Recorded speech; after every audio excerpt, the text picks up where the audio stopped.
Mbote, mbote, mbote, mbote na bandeko nyonso bisika nyonso tozwami. Merci pour la fidélité pe bolingo na bino envers notre chaîne. Ndenge tomoni na image, en tout cas tozosenga na bandeko nyonso oyo bakoki koyeba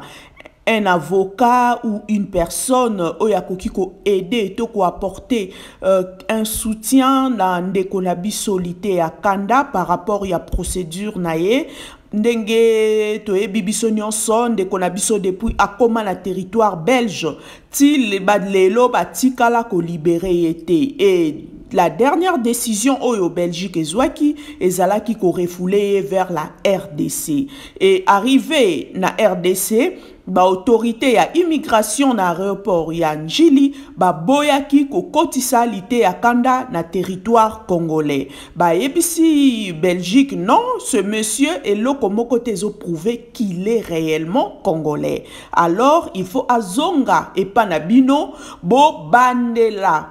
bo remplir ba condition pour que ya awa et panabiso. Donc pour l'instant notre frère a été refoulé vers la Belgique. Donc tozo senga la bande en tout cas soko yebi mutu akoki kosunga ndeko na biso passer le message et kosunga notre frère par rapport ya procédure naie et à taper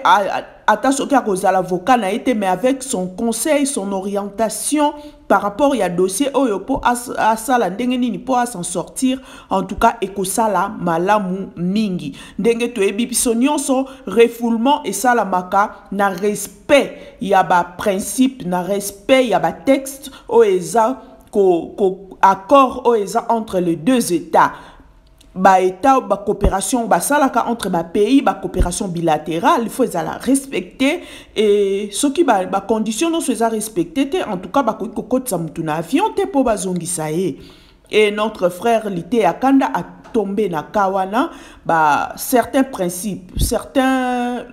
conditions qui réunité pour que Aïbana Kozala refoulé et la RDC heureusement pour lui n'a évité motongo ce qui moté maya bonzambe topé azat quelqu'un de très strict à lobby en tout cas non il est à Télémi à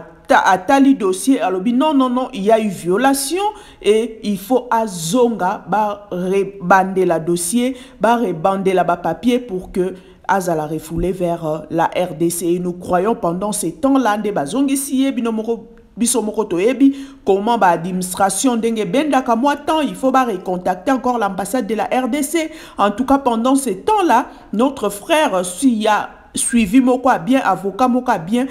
situation nae et koki ko trouver solution et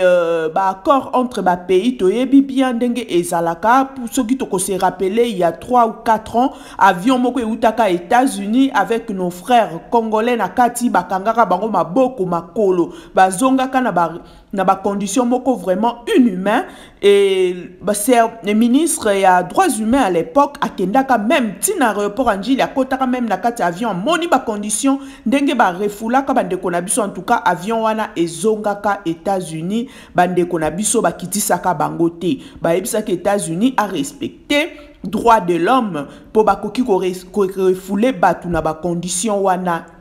Donc frère Nabiso Lité Akanda sûrement ba condition yo sezala qui réunité pour ba refouler et la service ya immigration et aéroport Anjili ba lobby rien ne prouve que notre frère et ce monsieur est congolais parce que document moko ezati. En tout cas merci beaucoup, passez le message oya koki ko apporter un plus à ta conseil à ta orientation et ko sala mala.